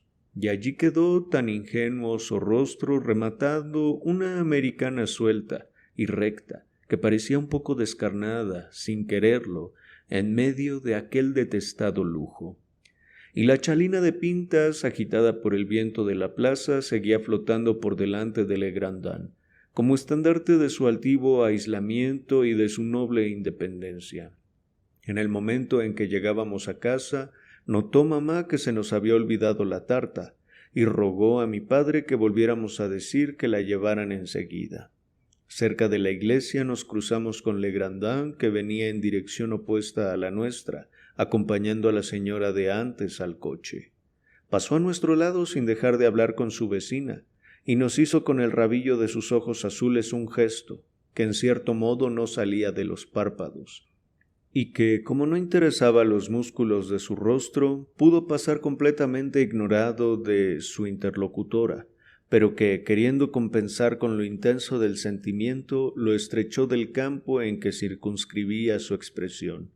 Hizo chispar en aquel rinconcito azulado que nos concedía toda la vivacidad de su gracejo, que, pasando de la jovialidad, frizó en malicia, y que sutilizó las finuras de la amabilidad hasta los guiños de la connivencia, de las medias palabras, de lo supuesto, hasta los misterios de la complicidad, y que finalmente exaltó las garantías de amistad hasta las protestas de ternura, hasta la declaración amorosa, e iluminó entonces a la dama, con secreta e invisible languidez, sólo perceptible para nosotros, enamorada pupila en rostro de hielo.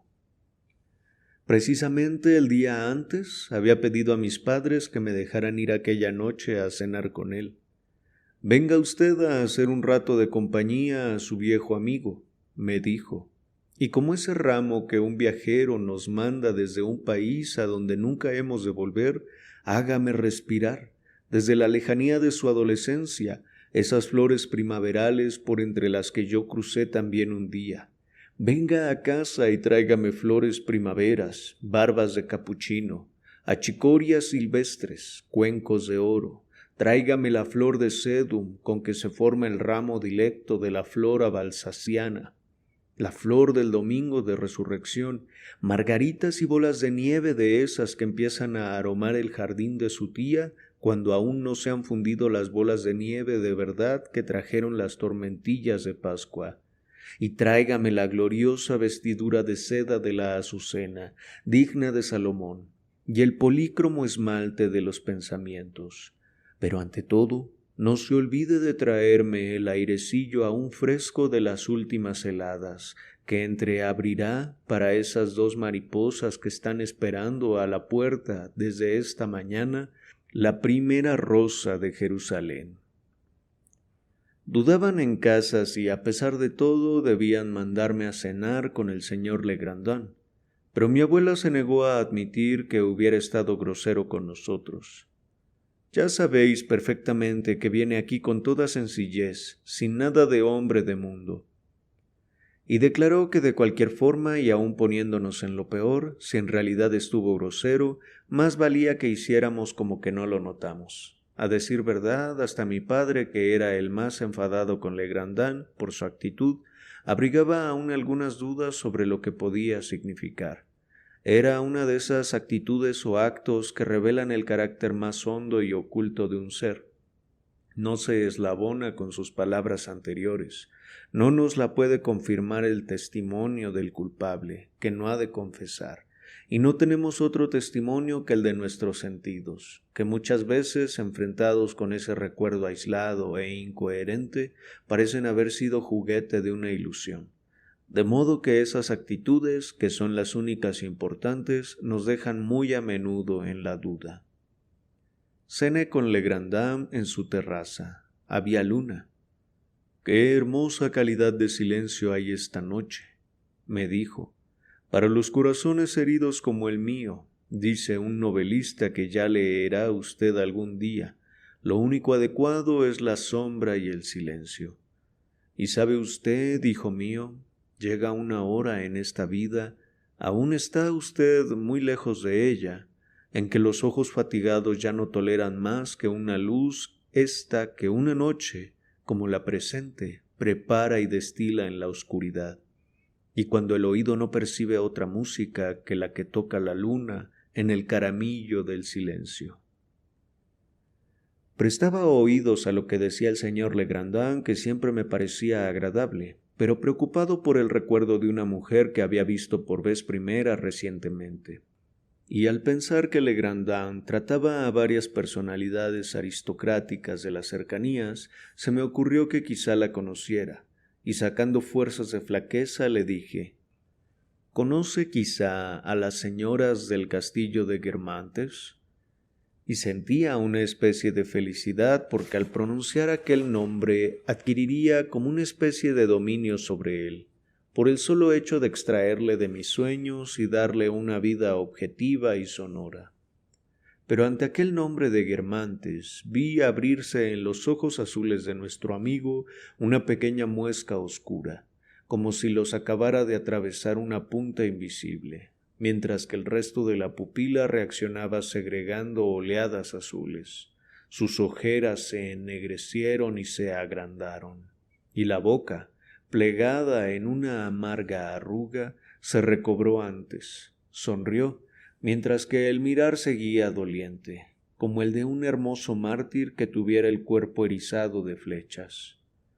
«No, no las conozco», dijo, en vez de dar a un detalle tan sencillo y a una respuesta tan poco sorprendente el tono corriente y natural que convenía.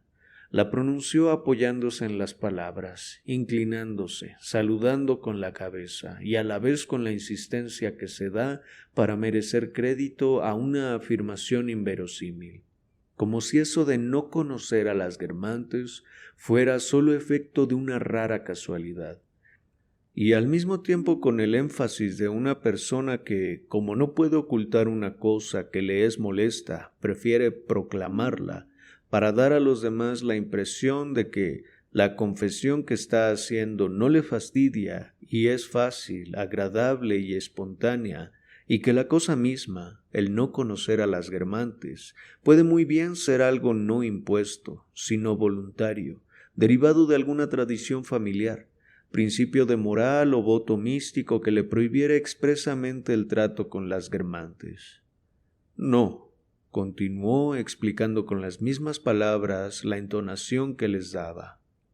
«No las conozco. Nunca he querido conocerlas. Siempre quise guardar a salvo mi independencia. En el fondo, ya sabe usted que soy un jacobino». Muchas personas me lo han vuelto a decir, que hacía mal en no ir a Guermantes, que iba a pasar por un grosero, por un oso, pero esta reputación no me da miedo, porque es verdad. En el fondo de este mundo solo me gustan unas pocas iglesias, 2 o 3 libros, pocos cuadros más, y la luna, siempre que esa brisa de su juventud de usted me traiga el perfume de los jardines que ya no pueden distinguir mis cansadas pupilas. Yo no acababa de comprender por qué había que alardear de independencia para no ir a casa de gentes desconocidas, y por qué eso podía darle a uno tinte de salvaje o de oso. Pero sí entendía que Legrandin no era del todo verídico cuando decía que no le gustaban más que las iglesias, la luna y la juventud. También le gustaban, y mucho, los señores de los castillos, y tan sobrecogido se hallaba en su compañía por el temor de desagradarlos, que no se atrevía a lucir ante ellos su amistad con gentes de clase media, con hijos de notarios o de agentes de cambio, y prefería, si alguna vez llegaba a descubrirse la verdad, que fuera cuando él no estaba delante, por defecto. En suma, era un snob. Cierto que no confesaba nada de eso, con el lenguaje aquel que tanto nos gustaba a mis padres y a mí, y cuando yo preguntaba si conocía a las Guermantes, Legrandin, el maestro de la conversación, contestaba: «No, nunca he querido conocerlas». Pero desgraciadamente lo decía ya tarde, porque otro Legrandin, que él ocultaba celosamente en el fondo de sí mismo y que no enseñaba nunca, porque ése estaba enterado de muchas cosas del Legrandin nuestro, de historias comprometidas, de su snobismo. Ese otro Legrandin ya había contestado con la muesca abierta en la mirada, con el rictus de la boca, con la exagerada seriedad de tono de la respuesta, con las 1000 flechas que ponían a nuestro Legrandin, acribillado y desfalleciente, como a un San Sebastián del esnobismo. «Ay, qué daño me hace usted. No, no conozco a las Guermantes. Ha ido usted a tocar en la llaga más dolorosa de mi vida». Y como aunque aquel Legrandin, indiscreto y acusón, carecía del hermoso hablar del otro, tenía en cambio la palabra mucho más rápida, compuesta de eso que se llama reflejos. Como el Legrandin maestro de conversación quería imponerle silencio, el otro ya había hablado, y en vano nuestro amigo se desesperaba por la mala impresión que las revelaciones de su alter ego debieron causar. Lo único que podía hacer era atenuarlas. Claro que eso no quería decir que Legrandin no era sincero cuando tronaba contra los snobs. No podía saber, al menos por sí mismo, que lo era, porque no nos es dado conocer más que las pasiones ajenas, y lo que llegamos a conocer de las nuestras lo sabemos por los demás. Nuestras pasiones no accionan sobre nosotros más que en segundo lugar, por medio de la imaginación, que coloca en lugar de los móviles primeros, móviles de relevo que son más decentes.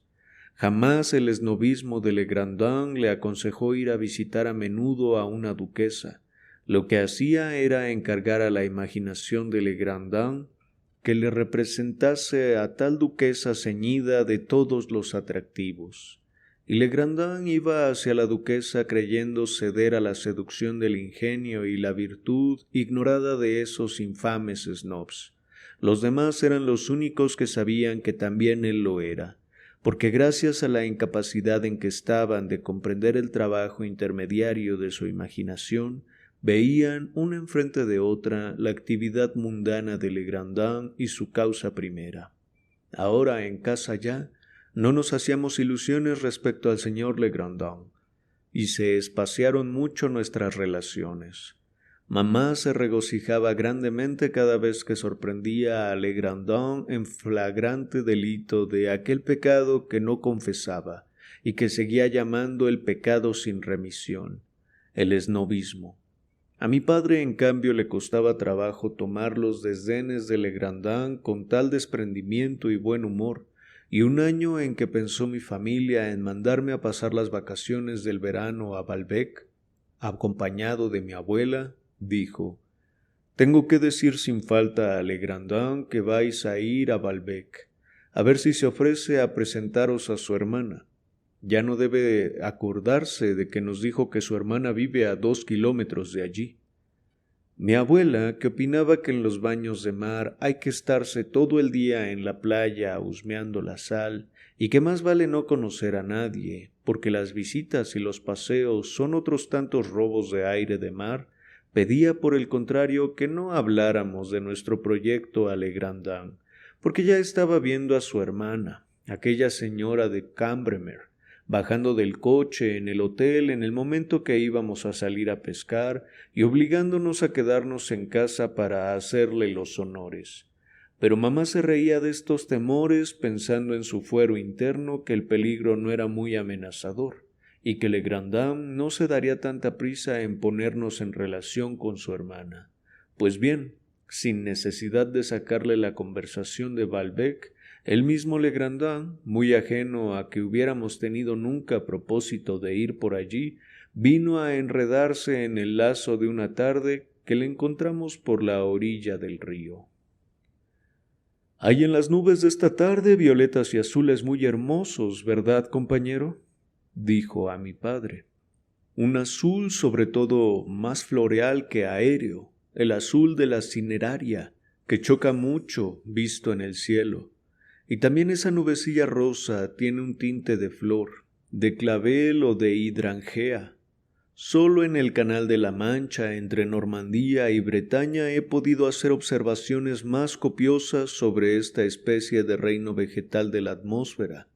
Allí, junto a Baalbek, junto a esos lugares tan salvajes, hay una ensenada de suavidad encantadora donde la puesta de sol de esa tierra de auge, esa puesta de rojo y oro, que por lo demás aprecio mucho, no tiene ningún carácter, es insignificante, pero en esa atmósfera suave y húmeda se abren a la tarde en unos pocos momentos ramos de esos, celestes y rosa, incomparables, y que a veces tardan horas en marchitarse.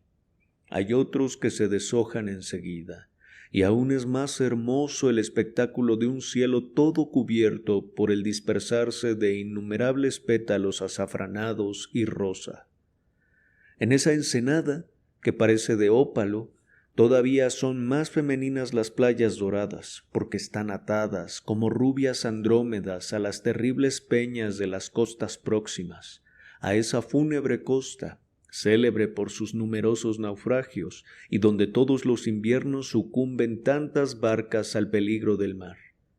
Baalbek es la osatura geológica más vieja de nuestro suelo. Es verdaderamente Ar-Mor, el mar, el Finisterre, la región maldita que ese brujo de Anatole France, que nuestro joven amigo debe de leer, ha descrito también. Oculta en sus brumas eternas como el verdadero país de los cimerios de la Odisea, sobre todo desde Baalbek, donde ya están haciéndose hoteles encima de esa tierra antigua y amable, que nada alteran. Es una delicia hacer excursiones cortas por esas regiones primitivas tan hermosas. «Ah, ¿tendrá usted conocidos en Baalbek?», dijo mi padre. «Precisamente este niño va a ir allí a pasar 2 meses con su abuela, y quizá con mi mujer». Legrandin, cogido de improviso por la pregunta en momento que tenía la mirada fija en mi padre, no pudo desviarla, pero hundiéndola con mayor intensidad a cada segundo, al mismo tiempo que sonreía tristemente, en los ojos de su interlocutor con aire de amistad, de franqueza y de no tener miedo de mirar cara a cara, pareció que le atravesaba el rostro, hecho de pronto transparente, y que allá detrás de él contemplaba en aquel momento una nube de vivos colores que le servía de coartada mental, permitiéndole asegurar que en el momento que le preguntaron si conocía a alguien en Baalbek, estaba pensando en otra cosa, y no había oído la pregunta.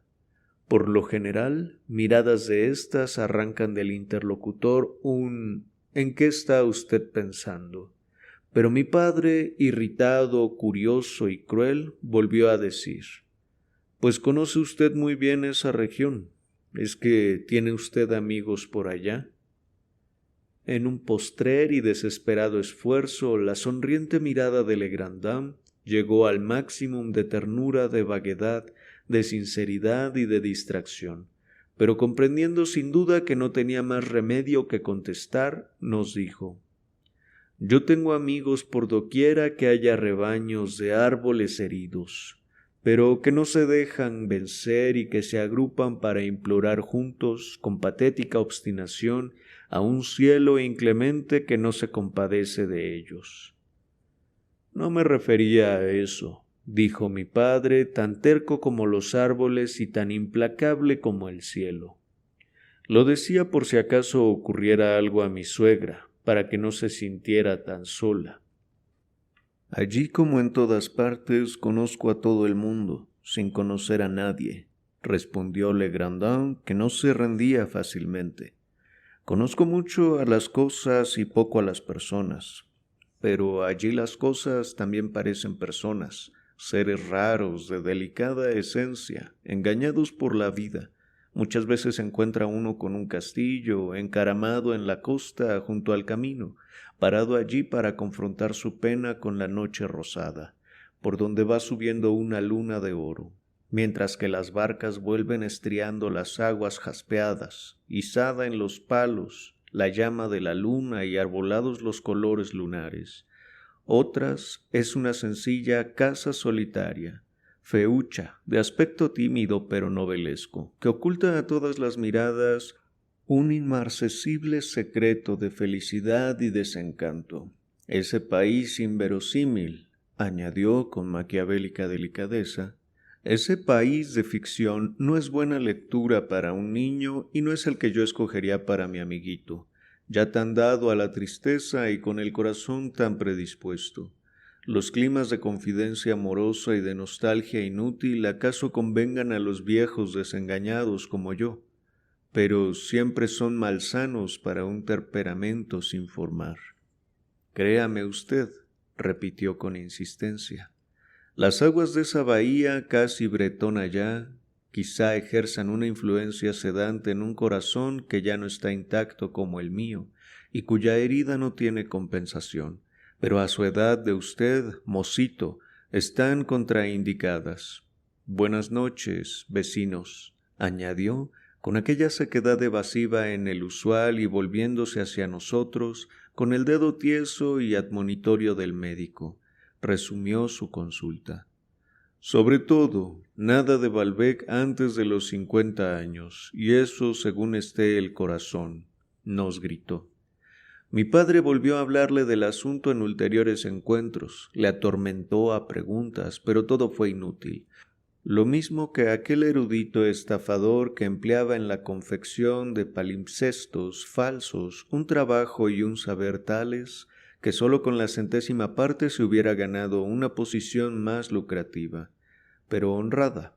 Legrandin, de haber seguido nosotros insistiendo, hubiera sido capaz de construir toda una ética del paisaje y una geografía celeste de la Normandía Baja antes que confesar que a 2 kilómetros de Balbec vivía una hermana suya, y tener que darnos una carta de presentación, cosa que no le habría asustado tanto si hubiera estado seguro, como debía estarlo dada su experiencia del carácter de mi abuela, de que no la íbamos a utilizar. Siempre volvíamos temprano de paseo para poder subir a la habitación de mi tía Leoncia antes de cenar. Al principio de la temporada, cuando los días se acaban, temprano, al llegar a la calle del Espíritu Santo, todavía se veía un reflejo del sol poniente en los cristales de casa y una banda purpúrea en el fondo de los bosques del Calvario que, más lejos, iba a reflejarse en el estanque, y esta púrpura, que coincidía a veces con un fresco muy vivo, asociábase en mi mente a la púrpura del fuego donde estaba asándose un pollo, que me traería, después del placer poético del paseo, el placer de la golosina, del calor y del descanso. En el verano, en cambio, cuando volvíamos, aún no se había puesto el sol, y mientras estábamos en el cuarto de la tía Leoncia, su luz, que descendía y tocaba la ventana, se paraba entre los cortinones y las abrazaderas, dividida, ramificada, filtrada, incrustando trocitos de oro en la madera del limonero de la cómoda, e iluminaba oblicuamente la habitación con la misma delicadeza que toma en el bosque, bajo los árboles. Pero algunos días, muy pocos, al volver ya hacía tiempo que perdiera la cómoda sus momentáneas incrustaciones, no quedaba, cuando llegábamos a la calle del Espíritu Santo, ningún resol en los cristales, y el estanque que está al pie del Calvario se había quedado sin púrpura, y a veces era ya de un color opalino y un prolongado rayo de luna que iba ensanchándose y estriándose con todas las arrugas del agua, le cruzaba de lado a lado, y entonces al llegar cerca de casa veíamos a alguien en el umbral de la puerta y mamá me decía: «Dios mío, Francisca está esperándonos, la tía está alarmada, es que volvemos muy tarde». Y sin tomarnos siquiera el tiempo necesario para quitarnos abrigos y sombreros, subíamos enseguida a ver a la tía Leoncia para tranquilizarla, y que viera que al contrario de lo que ella pensaba, nada nos había ocurrido, sino que habíamos ido por el lado de Guermantes. Y caramba, cuando se da ese paseo ya sabía mi tía que no había hora segura para la vuelta. «¿Ve usted, Francisca?», exclamaba mi tía. «Ya le decía yo a usted que habrían ido por el lado de Guermantes. Dios mío, deben de tener gana, y la pierna de cordero se habrá secado con lo que ha tenido que esperar. Es que esas no son horas de volver.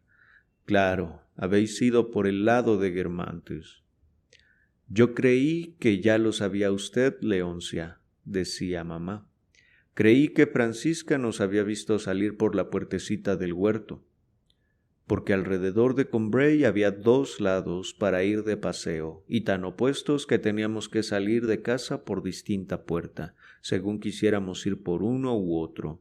El lado de Méséglise-la-Vineuse, que llamábamos también el camino de Swann, porque yendo por allí se pasaba por delante de la posesión del señor Swann, y el lado de Guermantes. De Méséglise-la-Vineuse, a decir verdad, no conocí nunca otra cosa que el lado y una gente que los domingos iba de paseo a Combray.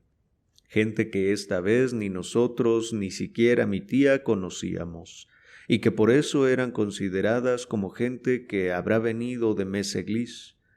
En cuanto a Guermantes, vendría día en que trabara más conocimiento con él, pero tenía que pasar tiempo, y durante toda mi adolescencia, si Méséglise era para mí una cosa tan inaccesible como aquel horizonte siempre oculto a la vista, por lejos que se fuera, por los repliegues de un terreno distinto ya del de Combray, Guermantes solo me parecía como el término mucho más ideal que real de su propio lado, especie de expresión geográfica abstracta, como la línea ecuatorial, el polo o el oriente.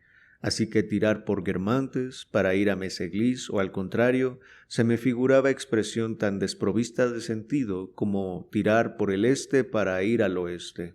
Como mi padre siempre hablaba del lado de Méséglise, considerándole como el más hermoso panorama de llanura que conocía, y del lado de Guermantes como el típico paisaje de río, dábales yo, al concebirlos como 2 entidades, esa cohesión y unidad propias sólo de las creaciones de nuestra mente.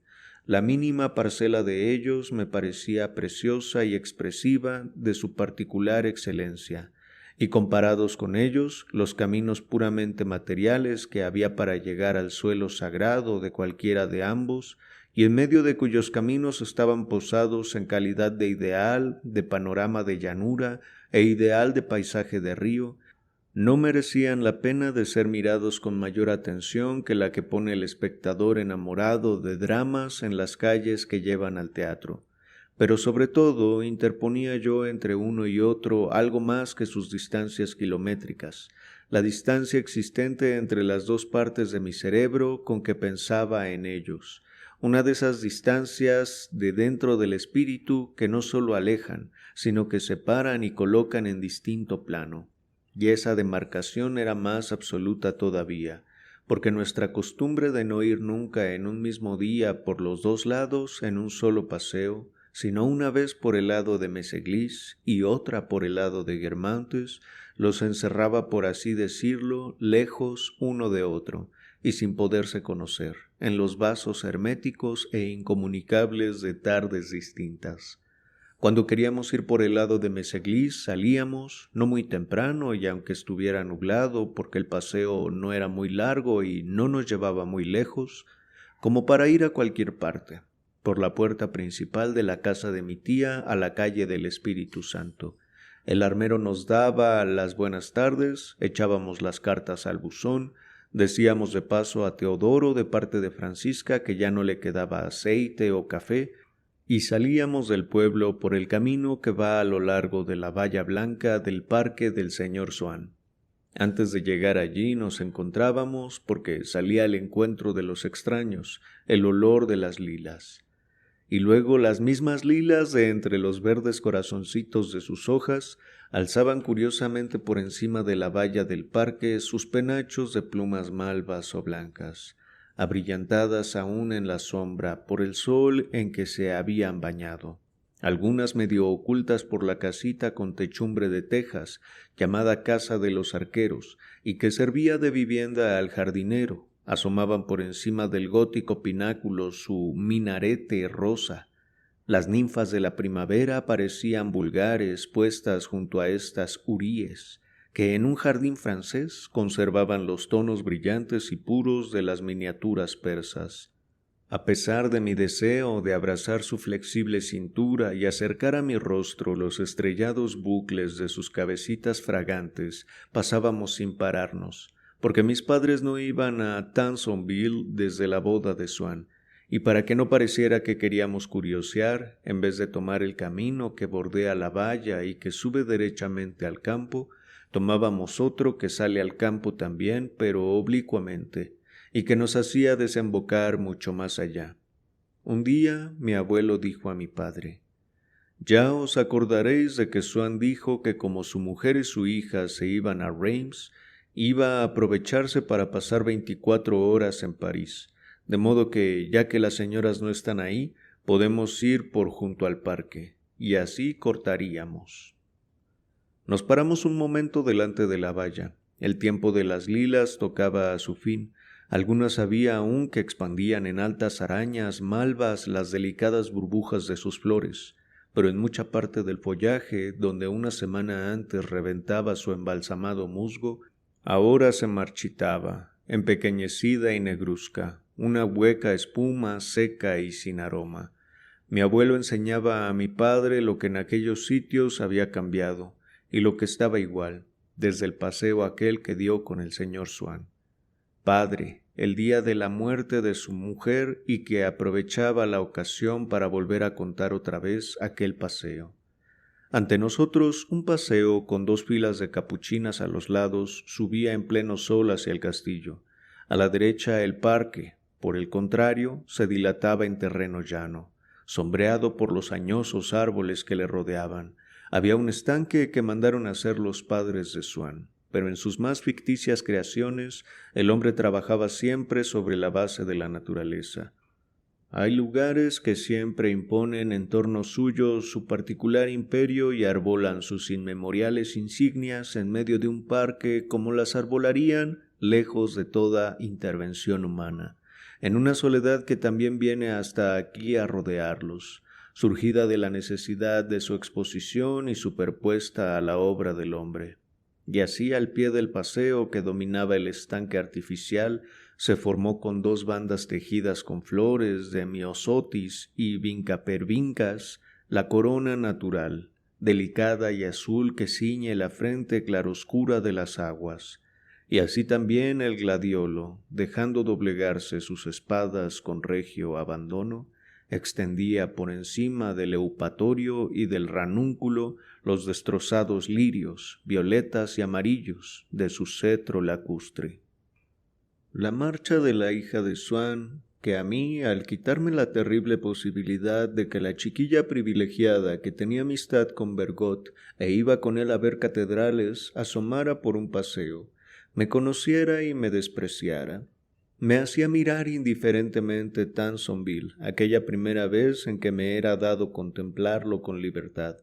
Parecía, por el contrario, como que añadiera a aquella posesión a los ojos de mi abuelo y de mi padre ciertas comodidades, cierto atractivo pasajero, y llenando el papel que en una excursión de montaña cumple la falta de nubes, convertía aquel día en excepcionalmente propicio para un paseo por aquel lado.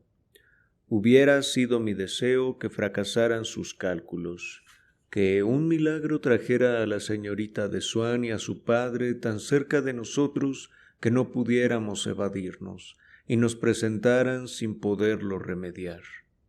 Así que cuando de repente vi en la hierba, como síntoma de su posible presencia, un capacito olvidado junto a una caña de pescar cuyo corcho flotaba en el agua, me apresuré a desviar hacia otro lado las miradas de mi padre y de mi abuelo, aunque, como Swan nos había dicho que no estaba muy bien que él se fuera porque tenía parientes suyos invitados en casa, muy bien podía ser la caña de alguno de sus invitados.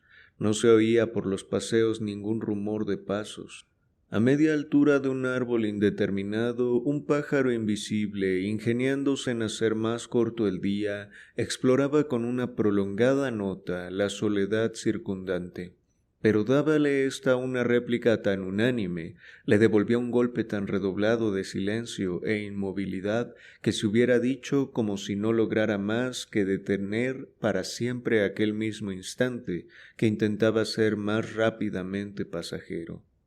La luz caía tan implacablemente de un cielo inmovilizado que hubiéramos deseado sustraernos a su atención, y hasta el agua dormida, cuyo sueño se veía constantemente irritado por los insectos, al sonar sin duda en un maelstrom imaginario, contribuía a aumentar el desconcierto que me inspiró el ver el flotador de la caña, porque parecía arrastrarle, al parecer velozmente, por la silenciosa extensión del cielo reflejado en ella. Estaba ya casi vertical y como si fuera a hundirse, y ya me preguntaba si no sería mi deber, prescindiendo del deseo y el miedo de conocerla que yo tenía, avisar a la hija de Swan que el pez picaba, cuando tuve que salir corriendo para alcanzar a mi padre y a mi abuelo que me llamaban, extrañados de que no los hubiera seguido por el caminito que sube hacia el campo y por donde ya iban ellos. En el caminito susurraba el aroma de los espinos blancos. El seto formaba como una serie de capillitas casi cubiertas por montones de flores que se agrupaban, formando a modo de altarcitos de mayo, y abajo el sol extendía por el suelo un cuadriculado de luz y sombra, como si llegara a través de una vidriera.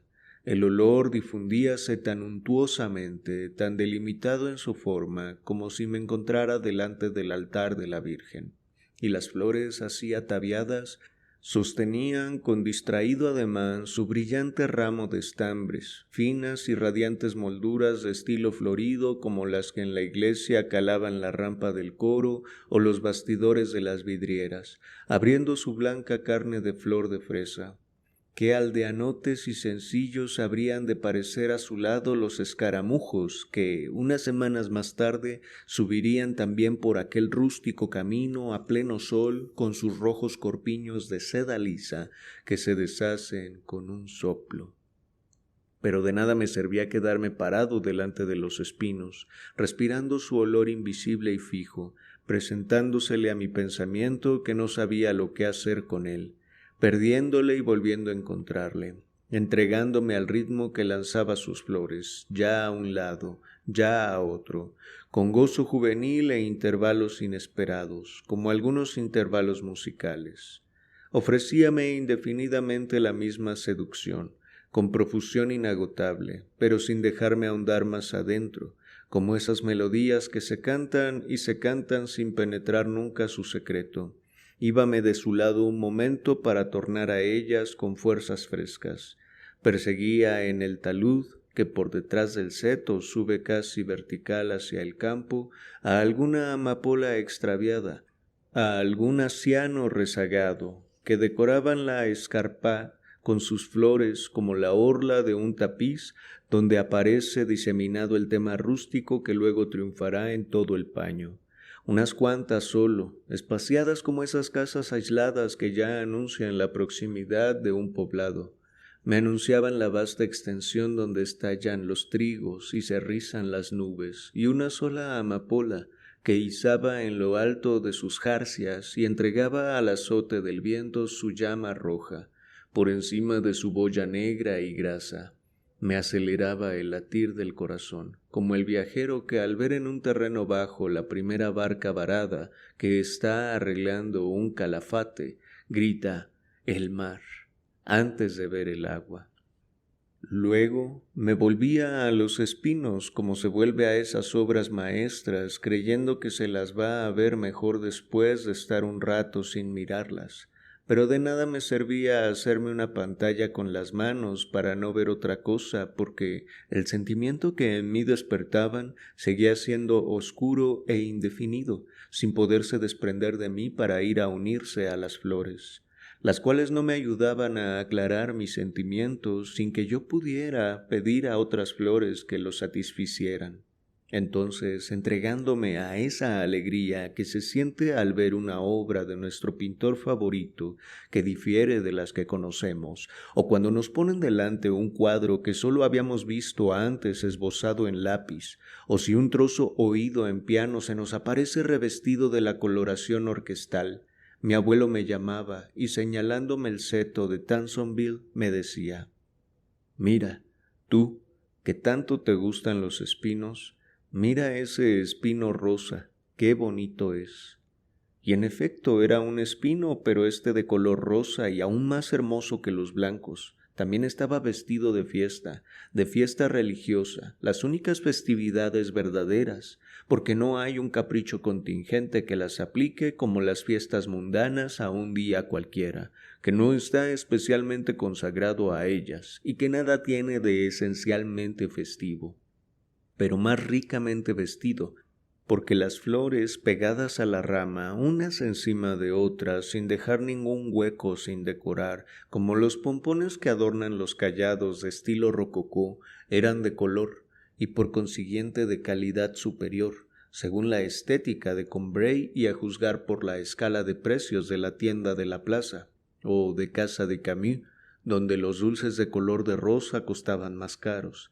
También a mí me gustaba más el queso de crema de color rosa en el que me dejaban mezclar fresas, y precisamente aquellas flores habían ido a escoger uno de esos tonos de cosa comestible, o de tierno realce de un traje para fiesta mayor, colores que se presentan a los niños con la razón de superioridad, y por eso les imponen con mayor evidencia su belleza, conservando siempre para los ojos infantiles algo más vivo y natural que los demás colores, aunque ya hayan comprendido que no prometían nada a su golosina y que no los había escogido para ellos la modista.